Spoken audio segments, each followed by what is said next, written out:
আসসালামু আলাইকুম। এটা হচ্ছে আমাদের দেশি খেজুর, যা সাধারণত গ্রাম অঞ্চলে রাস্তার ধারে খোলা মাঠে কিংবা বাড়ির আঙিনায় দেখা যায়। আর এই গাছ থেকে শীতকালে রস সংগ্রহ করা হয় এবং তা থেকে গুড় ও পাটালি তৈরি হয়। এই খেজুরগুলো এখনও কাঁচা কাঁচা অবস্থায় এমন হলুদ রঙের হয়ে থাকে। এগুলোকে পাকানোর জন্য গ্রামের মানুষরা রাতের বেলা বাঁশের সাজির মধ্যে রেখে তার উপরে পাতা দিয়ে ঢেকে পুকুরে ভিজিয়ে রাখে।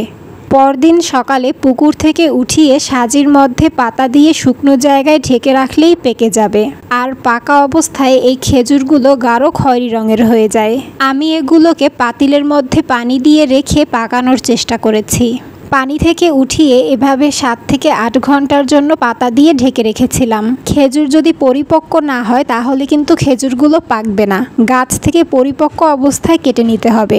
এই খেজুরগুলো গাছ থেকে আগেই পেরেছে, এজন্য সবটা পাকেনি।